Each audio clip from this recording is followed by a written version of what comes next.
Saudara-saudari, pada minggu ini kita akan merayakan Minggu Palma untuk memulai Pekan Suci. Beberapa saat menjelang memasuki sengsaranya, Tuhan Yesus dieluk-elukan, dihormati, dipuja-puja. Orang-orang melambai-lambaikan ranting-ranting pohon. Apa sih maksud dari semuanya ini?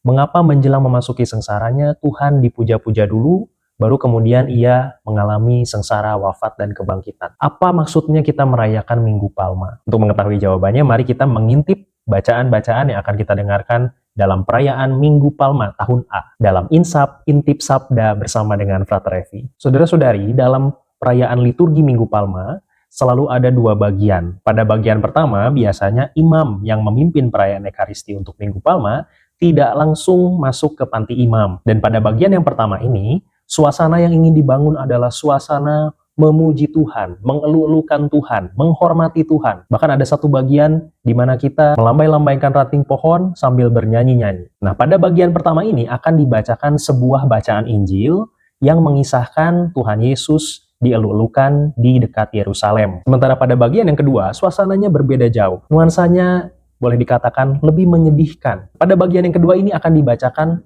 3 bacaan. Bacaan pertama, bacaan kedua, dan bacaan Injil berupa kisah sengsara. Jadi kalau mau dijumlahkan secara keseluruhan, dalam perayaan Minggu Palma itu ada 4 bacaan.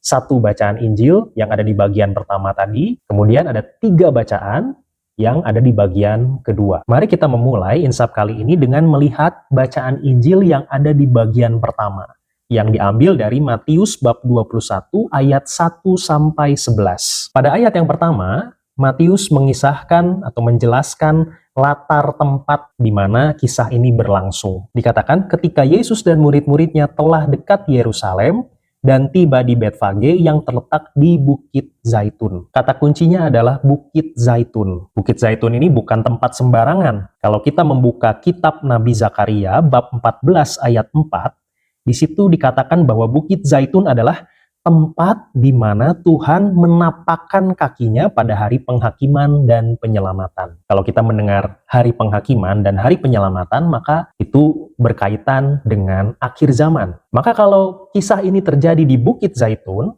tempat di mana Allah menapakkan kakinya pada hari penghakiman, Tuhan Yesus memberi kode-kode, memberi sinyal bahwa peristiwa yang akan diceritakan di sini, atau peristiwa yang akan terjadi di Bukit Zaitun ini, ada kaitannya dengan hari penghakiman, akhir zaman. Dan jangan lupa kata kunci lainnya adalah penyelamatan. Tuhan Yesus sedang memberi sinyal bahwa dia adalah sang penyelamat, sang Mesias. Kemudian di Bukit Zaitun itu, Tuhan Yesus menyuruh 2 orang muridnya dengan pesan, pergilah ke kampung yang di depanmu itu.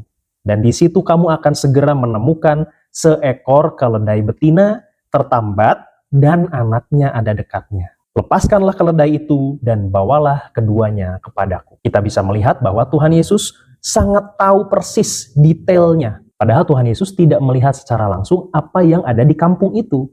Tapi di sini diceritakan bahwa Tuhan sudah tahu segala sesuatunya. Tahu persis. Jelas ini sangat masuk akal karena dia adalah Allah. Dia adalah Tuhan. Dia tahu semuanya. Lalu kata Tuhan, dan jikalau ada orang yang menegur kamu, katakanlah, Tuhan memerlukannya.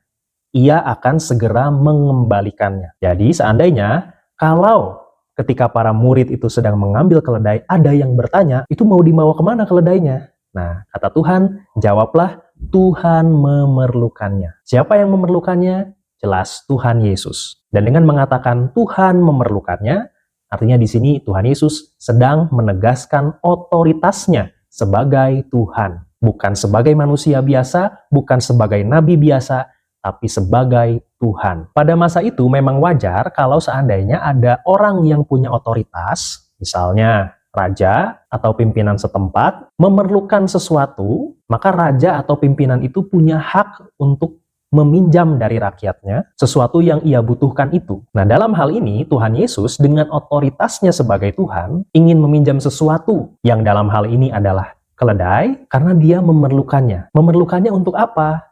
Mari kita lihat bagian selanjutnya. Ayat keempat dan kelima. Hal itu terjadi supaya genaplah firman yang disampaikan oleh Nabi. Katakanlah kepada putri Sion, lihat, rajamu datang kepadamu, ia lemah lembut dan mengendarai seekor keledai beban yang muda. Di sini Matius mengutip kata-kata dari para nabi. Dan sebetulnya yang ada pada ayat yang kelima itu adalah gabungan dari kata-kata dua orang nabi, yaitu Nabi Yesaya dan Nabi Zakaria. Kalau kita membuka Yesaya bab 62 ayat 11, di situ tertulis, "Katakanlah kepada putri Sion, lihat, keselamatanmu datang." Ini kata-katanya mirip dengan apa yang ditulis oleh Matius.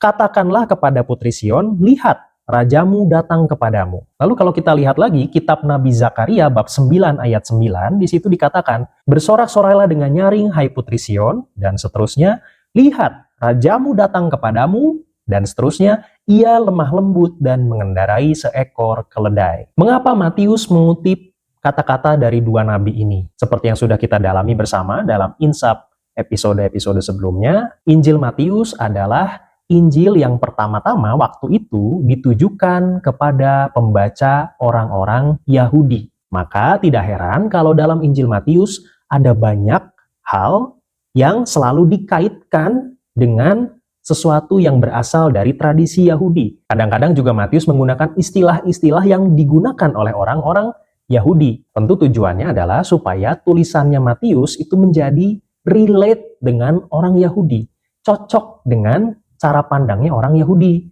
Maka Matius banyak menggunakan istilah atau banyak mengaitkan segala sesuatu dengan tradisi Yahudi. Nah, di sini Matius mengaitkan kejadian Tuhan Yesus naik keledai dikaitkan dengan apa yang sudah dinubuatkan oleh setidak-tidaknya dua nabi, yaitu Nabi Yesaya dan Nabi Zakaria. Ini adalah dua nabi yang ada dalam tradisi Yahudi. Ayat 6 dan 7. "Maka pergilah murid-murid itu dan berbuat seperti yang ditugaskan Yesus kepada mereka. Mereka membawa keledai betina itu bersama anaknya, lalu mengalasinya dengan pakaian mereka. Dan Yesus pun naik ke atasnya." Pertanyaannya, kenapa sih yang digunakan keledai? Kenapa Tuhan Yesus tidak menggunakan hewan lain? Misalnya, kuda. Bukankah hewan yang lebih wajar untuk dinaiki itu biasanya kuda? Pada zaman itu, kuda itu biasanya digunakan sebagai kendaraannya jenderal atau kendaraan orang-orang yang dianggap terhormat, raja misalnya, atau pemimpin rakyat. Dengan demikian, kuda itu ingin menunjukkan bahwa sosok ini adalah sosok yang hebat, sosok yang gagah, yang dihormati, yang kuat, yang punya kuasa, dan seterusnya. Akan tetapi, Tuhan Yesus justru memilih keledai. Pada waktu itu, keledai adalah hewan yang biasanya digunakan oleh rakyat jelata, bukan oleh penguasa, tapi oleh rakyat jelata untuk mengangkut barang atau mengangkut hasil pertanian. Maka tadi sempat dikatakan keledai beban, atau kalau bahasanya kita sekarang, keledai itu seperti hewan untuk membawa bagasi. Jelas keledai bukan hewan yang dilatih untuk digunakan di medan tempur. Maka dengan menggunakan keledai, Tuhan Yesus ingin menyampaikan sesuatu. Dia bukanlah Mesias atau penyelamat yang hadir dalam konteks politik. Dia adalah seorang raja, tapi kerajaannya ini bukanlah kerajaan yang sifatnya politis atau yang sifatnya militer. Pada waktu itu, bangsa Israel mengharapkan Mesias atau penyelamat yang sifatnya itu politis, bisa menyelamatkan mereka dari penjajah. Tapi Tuhan Yesus bukanlah Mesias politis itu. Yang ingin dikalahkan oleh Tuhan Yesus adalah kuasa dosa, kuasa maut. Tuhan Yesus adalah Mesias rohani, Mesias yang mengalahkan kuasa dosa dan maut. Maka hewan yang dipilih bukanlah hewan yang biasa dibawa ke medan pertempuran, tetapi hewan yang biasa digunakan oleh rakyat jelata untuk membawa barang. Hal lain yang juga ingin ditampilkan adalah kesederhanaan. Tuhan Yesus tidak ingin menunjukkan bahwa dia adalah sosok yang kuat, sosok yang harus dihormati, sosok yang harus dipuja-puja, sosok yang mendominasi, tapi dia adalah sosok yang rendah hati, sama seperti rakyat jelata. Ayat 8. "Orang banyak yang sangat besar jumlahnya." Sekali lagi, orang banyak yang sangat besar jumlahnya menghamparkan pakaiannya di jalan. Ada pula yang memotong ranting-ranting dari pohon dan menyebarkannya di jalan. Saudara-saudari, menghamparkan pakaian di jalan itu adalah simbol dari tindakan menghormati. Atau kalau mau pakai bahasa zaman sekarang, pakaian yang dihamparkan itu sama seperti karpet merah, jalur VIP. Nah, tradisi ini kalau mau kita lihat lagi ke Perjanjian Lama, lagi-lagi Matius itu selalu merujuk ke Perjanjian Lama, bisa kita temukan di kitab kedua Raja-Raja bab 9 ayat 13, yaitu ketika penobatan Raja Yehu. Selain itu, Matius juga mengatakan bahwa orang-orang memotong ranting-ranting dari pohon dan menebarkannya di jalan. Matius tidak secara langsung menyebutkan ranting pohon apa, tapi kalau kita melihat Injil Yohanes, maka di situ dikatakan dengan jelas bahwa yang digunakan adalah daun palem. Dalam tradisi Yahudi, membawa ranting pohon itu adalah kebiasaan yang biasa mereka gunakan dalam hari raya Pondok Daun. Itu adalah simbol dari sukacita, perayaan sukacita. Dari sinilah kita tahu mengapa hari Minggu ini disebut sebagai hari Minggu Palma. Karena biasanya yang dilambai-lambaikan dalam perayaan ini itu adalah daun palma. Akan tetapi sebetulnya liturgi gereja tidak menentukan secara ketat daun apa atau ranting apa yang digunakan. Kita bisa menggunakan ranting pohon yang lain tanpa dilepaskan dari maknanya. Makna untuk memuji Tuhan. Seperti halnya tadi orang banyak. Tujuan mereka adalah untuk memuji, mengelu-elukan Tuhan Yesus. Ayat yang ke-9. Dan banyak orang yang berjalan di depan Yesus dan yang mengikutinya dari belakang berseru, katanya, Hosana bagi anak Daud. Diberkatilah dia yang datang dalam nama Tuhan, Hosana di tempat yang maha tinggi. Hosana itu diambil dari bahasa Ibrani, Hosiana. Itu adalah kata-kata untuk memohon keselamatan dari Allah. Akan tetapi sebetulnya kata itu juga punya makna lain, yaitu memuji Allah. Karena pihak yang bisa menyelamatkan itu adalah pasti pihak yang besar, pihak yang layak untuk dipuji. Maka Hosiana atau Hosana itu juga berarti pujian kepada Allah Sang Penyelamat. Di sini juga dikatakan Hosana bagi anak Daud. Kata-kata anak Daud ini sangat penting sekali. Mengapa? Karena dalam tradisi Yahudi, Mesias diyakini lahir dari keturunan Raja Daud. Dengan mengatakan bahwa Yesus adalah anak Daud, secara tidak langsung orang-orang di sini ingin menyatakan bahwa ini loh Mesiasnya. Ini loh Sang Penyelamat kita. Kemudian ada kata-kata, diberkatilah dia yang datang dalam nama Tuhan, Hosana di tempat yang maha tinggi. Kalau kita ingat bersama, kata-kata ini, diberkatilah dia yang datang dalam nama Tuhan, Hosana di tempat yang maha tinggi, sebetulnya kita ucapkan atau kita nyanyikan setiap kali kita merayakan Ekaristi. Lebih tepatnya, ini adalah bagian dari nyanyian kudus. Di dalam nyanyian kudus, ada kata-kata, diberkatilah yang datang dalam nama Tuhan, terpujilah engkau di surga. Itu terjemahan bahasa Indonesianya. Sebetulnya kata-kata itu terinspirasi dari apa yang tertulis dalam Matius 21 ayat 9 ini.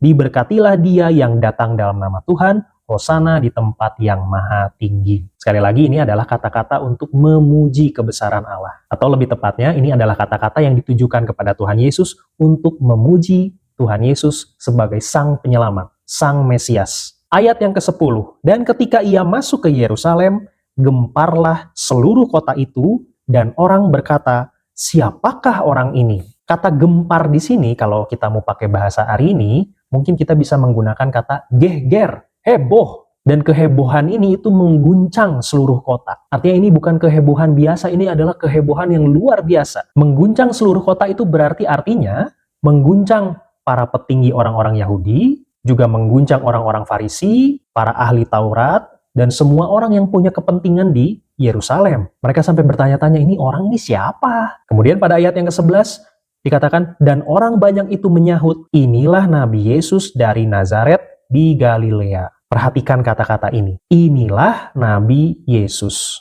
dari Nazaret di Galilea. Sebetulnya ini adalah pernyataan yang anti klimaks.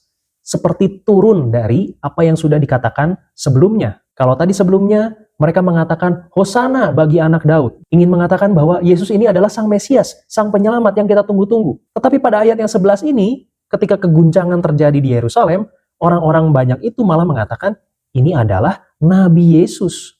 Yesus seperti diturunkan statusnya, yang tadi sebelumnya adalah Mesias, sekarang diturunkan statusnya menjadi Nabi. Bahkan dikatakan Nabi Yesus ini dari Nazaret di Galilea. Saudara-saudari, pada waktu itu Galilea itu adalah wilayah yang sering diremehkan. Karena Galilea itu dekat dengan wilayah bangsa asing, wilayah bangsa non-Yahudi. Orang-orang asing itu adalah orang-orang yang sifatnya rendahan. Maka kalau ada Nabi Yesus yang asalnya dari Galilea, ini sebetulnya adalah pernyataan yang kurang kuat. Turun dari apa yang sudah dikatakan sebelumnya. Sebelumnya dikatakan bahwa Yesus adalah anak Daud, Sang Mesias, sekarang malah dikatakan ini adalah hanyalah seorang nabi yang juga asalnya dari Galilea, dari wilayah bangsa asing itu loh, yang kita remehkan itu loh. Yesus seakan-akan punya status yang rendah. Namun, dalam iman Kristiani, justru kita meyakini bahwa Allah mendatangkan keselamatan dari tempat yang dianggap rendah itu. Kenapa? Karena Tuhan yang kita imani itu bukan Tuhan yang datang dari tempat yang jauh, tempat yang tinggi, yang jauh dari kita, orang-orang yang berdosa ini. Tetapi Tuhan yang mau dekat dengan kita, yang mau menjadi sama dengan kita, yang rendah hati, yang sangat humble, sehingga mau menjadi sama dengan kita. Datangnya juga bukan dari tempat yang terhormat, datangnya dari wilayah bangsa asing yang diremehkan oleh orang-orang itu loh. Maka saudara-saudari, kalau mau kita simpulkan dari bacaan Injil yang pertama ini, lewat peristiwa di dekat Yerusalem ini, sebetulnya Tuhan Yesus sedang mengungkapkan sesuatu. Dia memang adalah seorang raja, dia adalah seorang Mesias. Akan tetapi dia datang bukan sebagai raja atau Mesias yang dibayangkan oleh orang Israel pada waktu itu. Raja yang kuat, raja yang hebat, Mesias sang penyelamat yang bisa menggulingkan penjajah. Dia tidak datang untuk membunuh orang-orang Romawi yang waktu itu sedang menjajah Israel. Dia tidak menunggang kuda. Seperti halnya raja-raja orang-orang hebat yang gagah itu, dia malah naik keledai. Hewan yang biasa digunakan untuk membawa barang untuk rakyat jelata. Artinya, sang Mesias ini, sang raja ini, bukanlah sang Mesias yang ingin datang untuk membawa peperangan, menindas, berkuasa. Yang ingin dikalahkan adalah kuasa dosa, kuasa maut. Selanjutnya mari kita lihat bacaan pertama di bagian yang kedua dari perayaan Minggu Palma. Nah, bacaan ini diambil dari kitab Nabi Yesaya bab 50 ayat 4 sampai 7. Sekali lagi, pada bagian yang kedua dari perayaan Minggu Palma ini, nuansanya lebih dalam tanda kutip menyedihkan. Kalau sebelumnya tadi kita mengenang ketika Tuhan Yesus dielu-elukan, sekarang kita mulai melihat masa-masa di mana Tuhan Yesus mulai memasuki sengsaranya. Karena memang Minggu Palma itu menjadi jembatan yang mengantar kita memasuki pekan sengsara. Yesaya bab 50 ayat 4. Tuhan Allah telah memberikan kepadaku lidah seorang murid, supaya dengan perkataan aku dapat memberi semangat baru kepada orang yang letih lesu. Setiap pagi ia mempertajam pendengaranku untuk mendengar seperti murid. Teks Nabi Yesaya ini sebetulnya adalah nubuat yang meramalkan Tuhan Yesus sendiri. Maka kata-kata yang disampaikan di sini sebetulnya adalah kata-kata yang ingin menggambarkan Tuhan Yesus. Tuhan Allah telah memberikan kepadaku lidah seorang murid. Ini ingin menggambarkan Tuhan Yesus yang datang ke dunia untuk menjalankan misi dari Bapanya, untuk mengajarkan apa yang dikatakan oleh Bapanya. Kita ingat Tuhan Yesus pernah berkata, "Aku berkata-kata bukan dari diriku sendiri, melainkan dari Bapa yang mengutus aku." Maka dikatakan, Tuhan Allah memberikan kepadaku lidah seorang murid. Karena Tuhan Yesus di sini, dalam tanda kutip, menjadi murid dari Bapanya. Dia ingin menyampaikan apa yang ingin dikatakan oleh Bapanya. Dia adalah Sang Firman Allah yang menjadi manusia. Kalau dia adalah Firman Allah, maka yang disampaikan oleh dia adalah apa yang ingin disampaikan oleh Allah, oleh Bapa. Maka benar yang dikatakan oleh Nabi Yesaya, dia punya lidah seorang murid. Karena apa yang dikatakan oleh dia itu bukan berasal dari dia sendiri, tetapi dari pihak yang mengutus dia, yaitu Bapanya. Lalu dikatakan, supaya dengan perkataan aku dapat memberi semangat baru kepada orang yang letih lesu. Apa yang ingin dikatakan oleh Sang Firman Allah ini, tujuannya adalah untuk memberi semangat baru kepada orang yang letih lesu. Jadi perkataan Sang Firman ini bukan untuk menghakimi, bukan untuk menghukum, tetapi untuk memberi semangat kepada mereka yang letih lesu. Maka tidak heran kalau Tuhan Yesus hadir di tengah-tengah orang berdosa, hadir di tengah-tengah mereka yang tidak punya harapan, hadir di tengah-tengah mereka yang sedang sakit. Kalau kita ingat minggu-minggu sebelumnya pada Minggu Prapaskah ketiga misalnya, Tuhan Yesus hadir untuk perempuan Samaria yang sedang mengambil air di sumur Yakub. Kalau kita ingat, perempuan ini adalah perempuan yang bermasalah karena dia sudah punya suami banyak. Tetapi Tuhan Yesus mengubah hidupnya. Pada Minggu Prapaskah keempat juga Tuhan Yesus menyembuhkan orang yang sudah buta sejak lahir. Dan minggu lalu pada Minggu Prapaskah yang kelima, Tuhan Yesus membangkitkan Lazarus. Sang Firman Allah yang menjadi manusia ini hadir di tengah-tengah kondisi orang-orang yang letih lesu. Dia ingin memberi semangat kepada mereka, memberi harapan. Ayat yang kelima, Tuhan Allah telah membuka telingaku dan aku tidak memberontak, tidak berpaling ke belakang. Telinganya selalu terbuka karena dia selalu mendengarkan apa yang disampaikan oleh Bapanya. Kemudian diteruskan dan diajarkan kepada para muridnya. Dia juga tidak memberontak dan tidak berpaling ke belakang. Yesus itu sudah tahu bahwa dia harus mengalami penderitaan, bahkan harus wafat wafatnya pun disalib. Akan tetapi meskipun dia sudah tahu kenyataan yang menyedihkan itu, dia tidak memberontak, tidak berpaling ke belakang. Meskipun dia mengalami ketakutan. Kita ingat di Taman Getsemani, Tuhan Yesus berdoa kepada Bapanya dalam kondisi yang tidak mudah, dalam pergumulan. Tetapi Tuhan Yesus di dalam doanya menyatakan, bukan kehendakku yang terjadi, melainkan kehendakmu. Dia tidak memberontak, dia tidak berpaling ke belakang. Ayat yang ke-6, aku memberi punggungku kepada orang-orang yang memukul aku, dan pipiku kepada orang-orang yang mencabut janggutku. Aku tidak menyembunyikan mukaku ketika aku dinodai dan diludahi. Apa maksudnya memberikan punggung kepada orang-orang yang memukul aku? Pada zaman itu, salah satu bentuk hukuman adalah bentuk hukuman cambuk. Dan biasanya yang dicambuk itu adalah punggung. Maka kalau memberikan punggung kepada orang-orang yang memukul dia, itu artinya adalah dia membiarkan dirinya dipukul, dicambuk di bagian punggungnya. Dia membiarkan dirinya menerima hukuman itu. Lalu dia juga memberikan dirinya supaya janggutnya dicabut. Janggut itu adalah simbol dari kedewasaan seorang pria. Maka kalau janggutnya dicabut, itu artinya adalah kehormatannya sebagai orang dewasa dicabut. Dia juga membiarkan dirinya dinodai dan diludahi. Tentu saja kita tahu kalau ada orang diludahi itu artinya orang yang mendapatkan penghinaan. Apakah ini sungguh akan terjadi? Ya, ini sungguh terjadi. Ketika Tuhan Yesus mengalami sengsaranya, dia dicambuk, dia dipermalukan. Ayat ke-7, ayat terakhir, tetapi Tuhan Allah menolong aku. Sebab itu aku tidak mendapat noda. Sebab itu aku meneguhkan hatiku seperti keteguhan gunung batu. Karena aku tahu bahwa aku tidak akan mendapat malu. Kalimat kuncinya adalah Tuhan Allah menolong aku. Yesus tahu bahwa aneka macam penderitaan, penghinaan, rasa sakit yang akan dia alami itu tidak berarti apa-apa.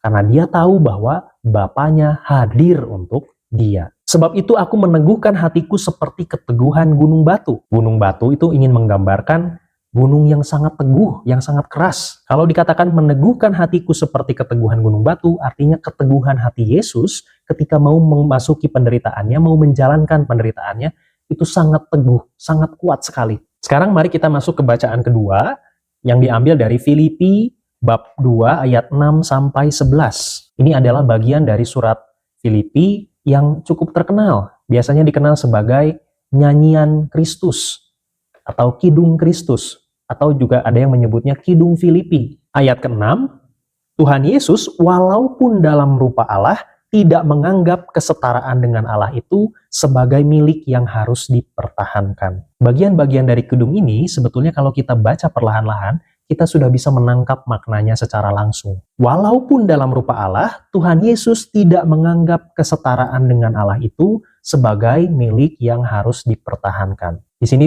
Paulus menggunakan kata rupa Allah. Kata rupa dalam bahasa Yunaninya, teks aslinya, kata yang digunakan itu adalah morphe. Morphe itu sebetulnya artinya adalah hakikat, kodrat. Jadi bukan sekedar rupa luaran, tampilan luaran, bukan. Tuhan Yesus itu dalam rupa Allah, artinya kodratnya Tuhan Yesus itu Allah. Kalau kita kodratnya manusia, Tuhan Yesus kodratnya Allah. Jadi dia sungguh-sungguh Allah. Nah, meskipun dia sungguh-sungguh Allah, dikatakan pada ayat ke-6, dia tidak menganggap kesetaraan dengan Allah itu sebagai milik yang harus dipertahankan. Artinya kesetaraan dengan Allah itu bukan sesuatu yang harus digenggam erat-erat atau hanya digunakan untuk kepentingan dirinya sendiri. Lanjut pada ayat yang ke-7, melainkan telah mengosongkan dirinya dan mengambil rupa seorang hamba dan menjadi sama dengan manusia. Tuhan Yesus yang kodratnya adalah Allah berkenan mengosongkan diri, mengambil rupa seorang hamba. Mengosongkan diri di sini itu bukan berarti bahwa kodrat kealahannya dilepaskan. Bukan itu. Kodrat kealahannya tetap ada di dalam diri Tuhan Yesus. Tetapi dia mau merendahkan dirinya. Artinya Tuhan Yesus sungguh-sungguh Allah, tetapi dia juga sungguh-sungguh menjadi seorang hamba. Hamba siapa? Hamba dari Bapanya. Karena tugasnya dia adalah menjalankan misi dari Bapanya untuk menyelamatkan dunia. Lanjut ayat ke-8, dan dalam keadaannya sebagai manusia, ia telah merendahkan dirinya dan taat sampai mati, bahkan sampai mati di kayu salib. Jadi bayangkan saudara-saudari, dia yang adalah Allah ini berkenan menjadi hamba, Sudah berkenan menjadi hamba, ia berkenan untuk taat sampai mati. Bahkan tidak hanya itu, dikatakan lagi oleh Paulus, matinya itu bukan kematian yang biasa, matinya itu di kayu salib. Salib pada waktu itu adalah hukuman yang paling memalukan. Ini adalah hukuman yang diberikan kepada kriminal yang melakukan kejahatan yang luar biasa besarnya.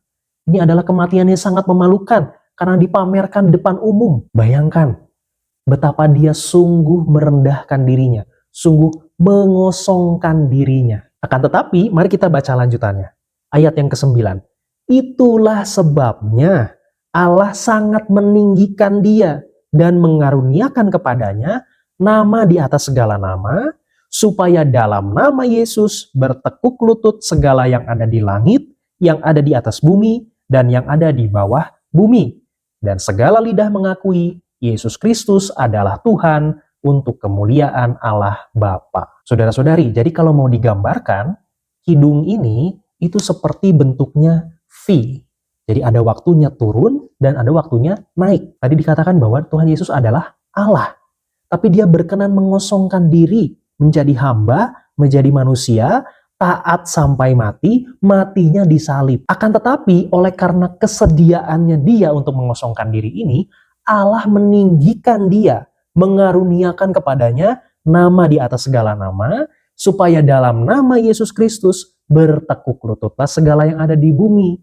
Dan dikatakan di sini, semua lidah mengakui Yesus Kristus adalah Tuhan untuk kemuliaan Allah Bapa. Pada intinya, melalui kidung ini, Paulus ingin menegaskan kepada kita bahwa kemuliaan Tuhan Yesus itu bukan datang karena dia menjadi sosok yang gagah, sosok yang kuat, sosok yang hadir sebagai orang yang menggulingkan kekuasaan. Bukan sosok yang naik kuda yang gagah. Justru karena dia naiknya itu naik keledai. Justru karena dia mau hadir bersama dengan orang-orang berdosa, orang-orang sakit, justru karena dia mau merendahkan diri. Karena ini cocok dengan apa yang disampaikan oleh Yesus sendiri.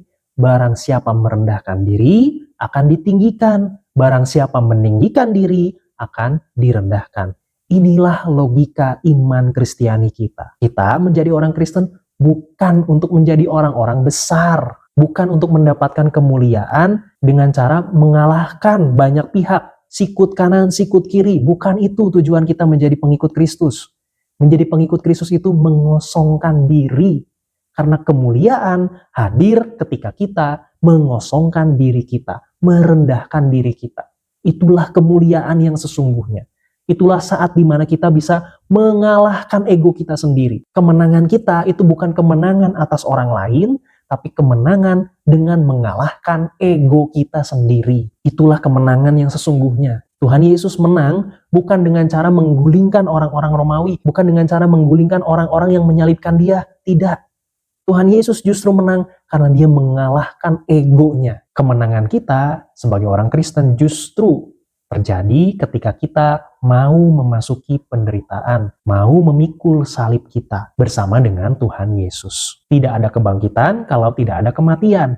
Tidak ada Paskah kalau tidak ada Jumat Agung. Ketiga bacaan ini, saudara-saudari, menjadi pengantar untuk kita mendengarkan kisah sengsara Tuhan yang akan menjadi bacaan yang keempat yang nanti akan kita dengarkan pada perayaan Minggu Palma. Apa yang sudah dinubuatkan oleh para nabi, apa yang dikisahkan oleh Paulus dalam Kidung Filipi, itu sungguh terjadi diceritakan di dalam kisah sengsara Tuhan Yesus. Semoga dengan memasuki Minggu Palma ini, yaitu pintu gerbang untuk memasuki Minggu Sengsara Tuhan, memasuki Pekan Suci, kita semakin bisa menghayati iman Kristiani kita, kemuliaan, kebangkitan, itu terjadi setelah peristiwa sengsara. Semoga kita menjadi pengikut Tuhan yang tidak lari dari salib kita masing-masing, tetapi berani untuk memikul salib kita setiap hari. Kemuliaan kepada Bapa dan Putra dan Roh Kudus, seperti pada permulaan, sekarang, selalu, dan sepanjang segala abad. Amin.